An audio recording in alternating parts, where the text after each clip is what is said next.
Hey guys, welcome back to the channel. My name's Cade. I'm joined by my friend Andrew, and this is our review for Spider-Man from 2002. Andrew, with this movie, would you say that it's one of the best Spider-Man movies ever made, or maybe one of the best superhero movies ever made?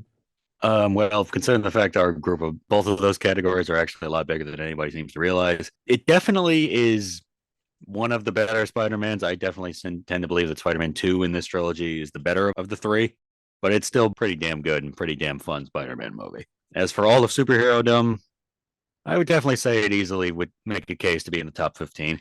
Yeah, I totally agree with that. And I think one of the reasons why it's such a great movie is because of the story that it has to tell. I think that this movie does a really great job telling Spider-Man's origin story while also exploring his rivalry with the Green Goblin. What I like about this is that one could argue that this movie is actually two different movies in one. And that's kind of how I feel about, it kind of feels similar to Batman Begins in that way. Because Batman Begins, you could say the first half of that was his origin and the second half was his journey back to Gotham when he finally became Batman. And I think with this movie, it has a similar type of formula. The first half is one movie where the second half is another one. So, the first half, the first movie obviously is Peter's evolution into Spider-Man. The second half, aka the second movie, is all about his rivalry with Green Goblin. So I think that that's a unique formula to the film and something that I think, yeah, it works really well in my opinion. No, and I agree. And I feel like since this was the first Spider-Man movie, I think they could get away with, telling the origin story of this one because we hadn't seen the death of Uncle Ben a million times to this point yet. Similar to Batman's parents also. Yes, which it seems like it's a prerequisite. Like, okay, we're doing a Batman movie. All right, Martha Wayne, Thomas Wayne, time for you to die again.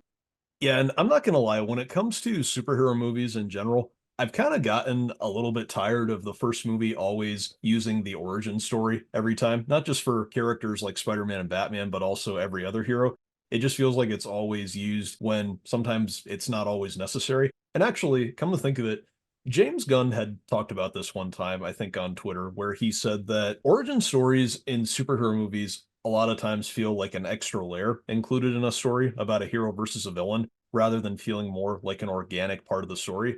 And I can see what he's saying, but I don't think that that's the case with this movie. I think that this movie has a unique formula. It's able to explore his origin while also telling the story of his rivalry with Goblin. Another great thing about this movie is definitely Tobey Maguire as Spider-Man slash Peter Parker. Now, I know people often argue, who's the best Spider-Man? Is it Tobey? Is it Andrew Garfield? Is it Tom Holland? I personally don't have a favorite. I like them all for different reasons. And I'm in the exact same boat on that one, to put it out there. Oh yeah, I agree. But I still think that Toby does such a great job in this movie. I mean, he's great in all three movies, don't get me wrong. And what's great about it is one of the things about Peter Parker is that he's always a relatable character. And Toby does such a great job making Peter relatable in this movie. Again, that's such a unique thing about Peter Parker, how relatable he is. And Toby does such a great job capturing that with his performance. Yeah, he brings a lot of warmth and heart to the role, which I think Peter Parker requires, but he still also got the kind of awkward, nerdy kind of underdog quality to him, which is what I think also Peter Parker also needs. And I don't know, just kind of the fact that Toby did it first, I think definitely should go to his credit is that he was perfect choice for Peter. And, he really did do a good job playing him throughout the whole three movies and showing growth as a character too. Yeah, definitely his development throughout the course of the three movies was great, and also this movie specifically. But aside from Toby, another performance that I definitely have to give a lot of credit for, and I know that you agree, is Willem Dafoe as the Green Goblin. Yes, and the fact that we not only that 20 something years later, we also got to not only see Tobey Maguire as Spider-Man again in No Way Home, but we also got to see Willem Dafoe as Green Goblin. And neither of them had lost a freaking beat. I think goes to show how well they both played these characters is because again, 2 decades later they were able to get back into it, and it didn't seem like they had missed a single step in the process. And Willem Dafoe as Green Goblin, yes, I do think his costume has not aged well. I think you'll agree with me on that one. It is a little too action figure for my liking, but his presence and his ability to kind of flip the switch from relatively put together Norman to complete just off the deep end Goblin is really well done. And also the fact that he has just got such a menacing voice and presence as a Green Goblin, too. Like the hello, my dear, always sticks in my head. Yeah, and I honestly think that Willem Dafoe as the Goblin, I honestly think it's one of the best villain portrayals in any superhero movie ever. I think that he just brings that amount of life to the character. And aside from playing such a menacing and intelligent villain like the Green Goblin, one thing that I also give Willem a lot of credit for is how he portrays Norman Osborn. You know, not just Goblin, but Norman as well, because he does a great job portraying how haunted Norman is by being infected by the Goblin. And he also does a great job playing a father who maintains such a strained relationship with his son Harry as well. Yeah, that was really good, and that was again something I even forgot to mention. Is just well, I did kind of go into that. Willem Dafoe is able to really flip the switch from the composed but a bit cold Norman to the again completely off the rails, ultra menacing and immense presence that is the Green Goblin.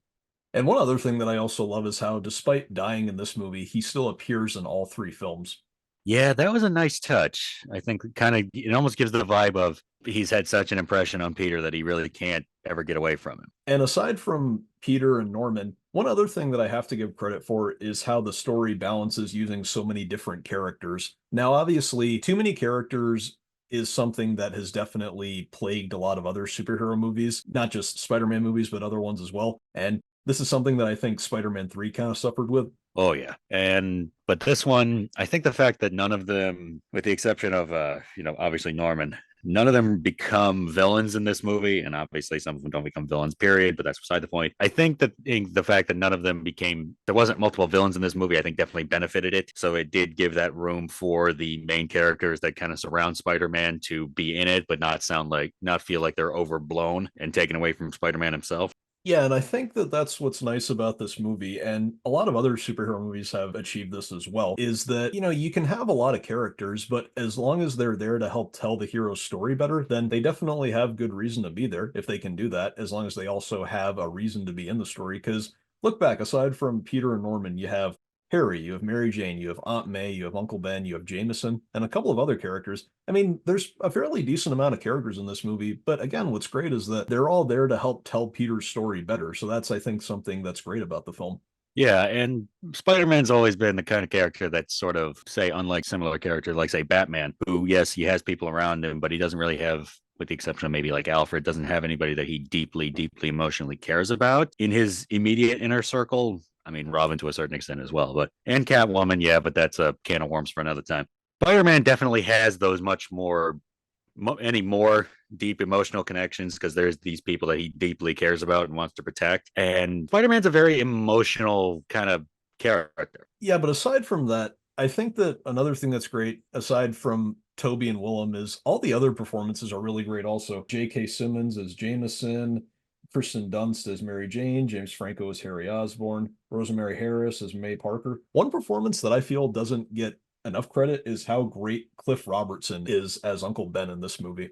Yeah, I mean that is the monkey touch the monolith moment of, oh, this is, I need to be a hero now. I can't just be doing this for myself. And so you need that deep emotional connection between Peter and Uncle Ben so that when his death does happen, Peter has that kind of emotional baggage he needs to overcome. So yeah, Cliff Robertson I think gives a lot of warmth to the character of Uncle Ben, which is something we weirdly haven't seen in a while. It's been a while since I've seen the Andrew Garfield movies, but yeah, Uncle Ben really doesn't play a huge role in the Holland movies. I mean, I think he's mentioned once, if that.